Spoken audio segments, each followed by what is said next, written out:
Transform your trance productions with a bassline so potent it shake dance floors into submission.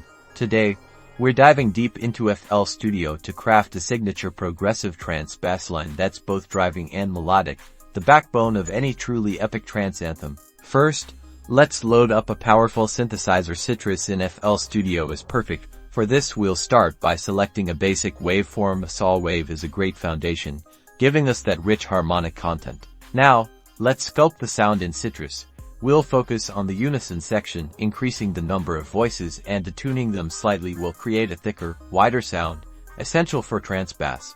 Next, we'll shape the envelope. Head over to the Envelopes tab. We want a relatively fast attack for punch, a short to medium decay to avoid muddiness, and a sustained level that provides consistent energy. A subtle release will help smooth the transitions between notes. To add movement and character, we'll use the built-in fruity filter. Place it after Sytrus in the mixer. We'll set up an LFO to modulate the cutoff frequency. A slow, rhythmic LFO movement will give our bass that signature pulsing feel.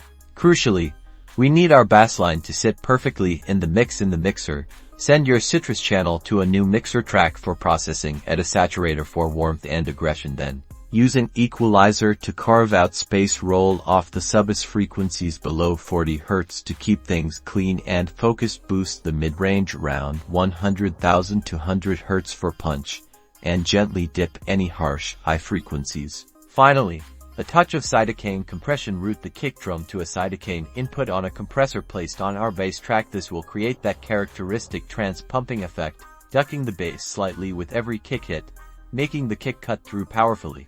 And there you have it, a powerful, evolving progressive trance bassline ready to drive your track forward. Experiment with different LFO shapes, filter types, and envelope settings to find your own unique sound.